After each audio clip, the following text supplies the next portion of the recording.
Subarnapur जिल्लार बीरमहाराजपुर block स्तरीय जिलापाल और आरक्षी अधीक्षक जुग्म अभियोग शुणाणी शिविर बीरमहाराजपुर पंचायत समिति अंतर्गत लुतुरपंग ग्राम पंचायत कार्यालय स्थित सम्मुख प्रांगण ठारे अनुष्ठित।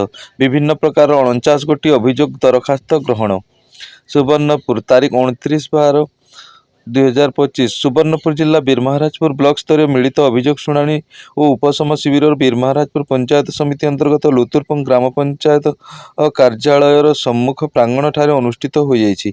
जिलापाल सुवर्णपुर डॉक्टर नृपराज साहू जुग्म अभियोग शुणाणी शिविर में योगदान करी जनसाधारण विभिन्न आपत्ति और समस्या निहित सर्वमोट 49 गोटी पंजीकृत अभियोग दरखास्त ग्रहण करथिले।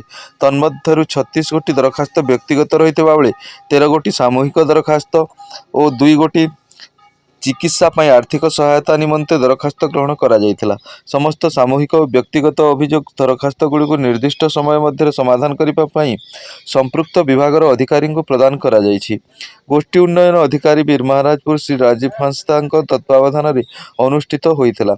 एही जुग्म अभियोग शुणाणी शिविर में अतिरिक्त जिलापाल राजस्व श्री राजेन्द्र माझी, उपजिलापाल बीरमहाराजपुर श्री सुरेन्द्र कुमार मेहर समेत तहसीलदार बीरमहाराजपुर सुश्री सुचिस्मिता पाणिग्राही, सरपंच लुतुरपंग ग्राम पंचायत श्री सूर्य कुमार नंद तथा विभिन्न जिला स्तरीय अधिकारी, तहसील और ब्लॉक स्तरीय अधिकारी, कर्मचारी वृंदों समेत जिला पंचायत अधिकारी तथा जिला सूचना और लोक संपर्क अधिकारी सुवर्णपुर श्री अर्जुन माझी सहित विभिन्न संवादपत्र सांबादिक और वैद्युतिक गणमाध्यम प्रतिनिधि माने योगदान करथिले।